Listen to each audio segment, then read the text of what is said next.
Good morning বন্ধুরা, সবাইকে ভূত চতুর্দশীর অনেক শুভেচ্ছা। তারপর চলো, সকালবেলা উঠে সেজেগুজে বেরিয়ে গেছি। কোথায় যাচ্ছি তোমাদের সঙ্গে শেয়ার করবো পুরোটাই। সঙ্গে দেখো দেখো এই সকালবেলাটা এত ভালো লাগে, সেটাই তোমাদের সঙ্গে একটু শেয়ার করছি। সঙ্গে থাকো। সকালবেলা বাচ্চাদেরই প্র্যাকটিস দেখতে কিন্তু ভীষণ ভালো লাগে। অনেক দিন পরে দেখলাম বেশ এই সবুজ মাঠে প্র্যাকটিস, সত্যি সামনে লেক। আমার ছেলে ছোটোবেলাটা খুব মিস করি, কারণ আমার ছেলে এই ছোটোবেলাটা পায়নি, একটু অসুস্থ ছিল, তাছাড়া পড়াশোনার খুব প্রেশার ছিল, এই জন্য এইরকম খেলাধুলাটা ঠিক দিতে পারিনি। চলো, চলে এসেছি বড় মাকে দেখতে, মনটা খুব টানছিল। আমি কোনোদিন দেখিনি মায়ের এই মূর্তি, কী ভালো যে লাগলো, মনটা না ভরে গেল, বিশ্বাস করো। এগুলো পাশাপাশি অনেকগুলো ঠাকুর হচ্ছে, সেটাই মাকে প্রণাম জানিয়ে এবার ফিরবো।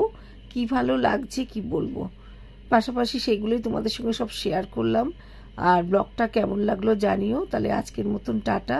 তোমরা সাবস্ক্রাইব করো, লাইক করো, শেয়ার করো। টাটা।